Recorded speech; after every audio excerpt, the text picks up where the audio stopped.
Ayan, ang dami.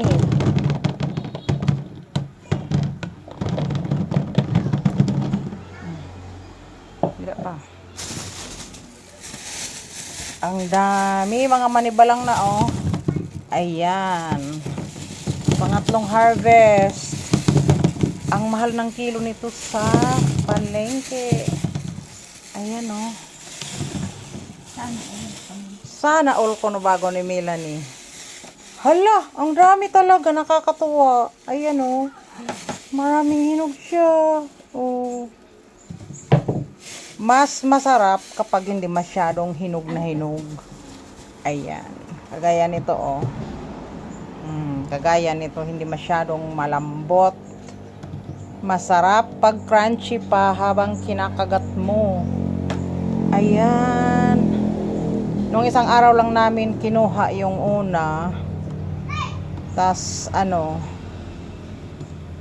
makalawa ulit, and then ngayon na naman. Ang dami oh. So pag pag nagtanim pala tayo yung mga nasa farm, ang dami palang harvest. Ang mahal pa naman ang kilo nito, pero masyadong hindi naman mahirap itanim kasi sanga lang yung tinatanim, di ba? Mas matagal tumubo yung